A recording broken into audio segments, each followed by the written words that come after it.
From across the desert Southwest, this is 13 on your side. And a beautiful look outside as we're nice and clear, although we at least peep a little bit of cloud cover in the mountains. Just a little bit, not too much. But for the most part, it's relatively clear throughout the entire east and west. And we'll look outside and we'll show you it is very nice. But you'll notice our tower cam shaking just a little bit. That's because it's been kind of breezy today. Obviously, we've seen some of those gusty winds in spots, but you know what? We're still seeing some winds outside just shy of 20 miles per hour out of the north, 15 in Yuma, and close to 10 miles per hour in Imperial and El Centro. And that's been something that we've been keeping an eye on, but it really hasn't had too much of an effect on our temperatures. Maybe even kept them a little cooler at times, because we were 90 earlier this week. 80 right now in Yuma, also in Welton, 75, and also 78 in Salton City. So for the rest of the evening, we'll see 76 degrees. Those winds are going to stay with us just a little bit out of the north at about 10 to 15 miles per hour, but they'll eventually taper off. Now, San Diego County and areas off to our northwest have seen much more high winds than we have.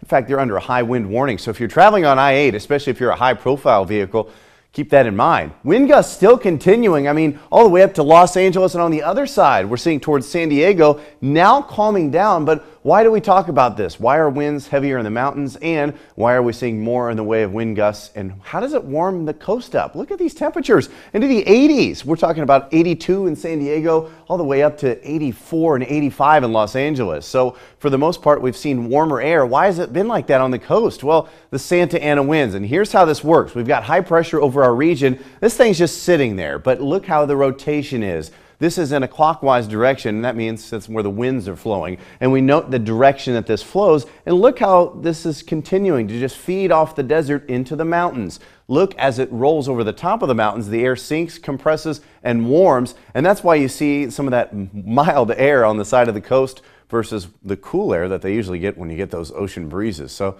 this is kind of like when you're driving all the way through Ocotillo, get into El Centro, and you're sticking your arm out the window, you can feel the different temperatures.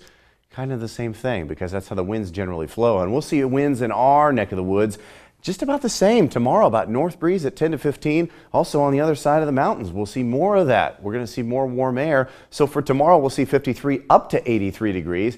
And then that north breeze at 10 to 15 miles per hour really kind of hanging around for us and staying very nice, 60 up to 84. And you'll note that northeast breeze at 10 to 15 gets up to 30, but then falls back down. Here's where this high pressure is. And it finally starts to fall apart, and then we see another storm system that's going to kind of hang around the Baja California coast, but it doesn't have much moisture to work with, and it just doesn't look like we're going to see any rain from that as a result. So for the next 7 days, that's probably not a bad thing if you're a fan of doing stuff this weekend, because the rodeo, Friday, nice, 85, 87 for the rodeo parade, and also something called Valentine's Day, guys. Keep that in mind, or at least give mom a call. And then rodeo, final day on Sunday. Dry, and then as we head into President's Day, also just as nice. Then we see that storm kind of hang around us, but it's going to do nothing more than bring our temperatures down into the 70s for Tuesday and Wednesday. Stay with us, we'll be right back.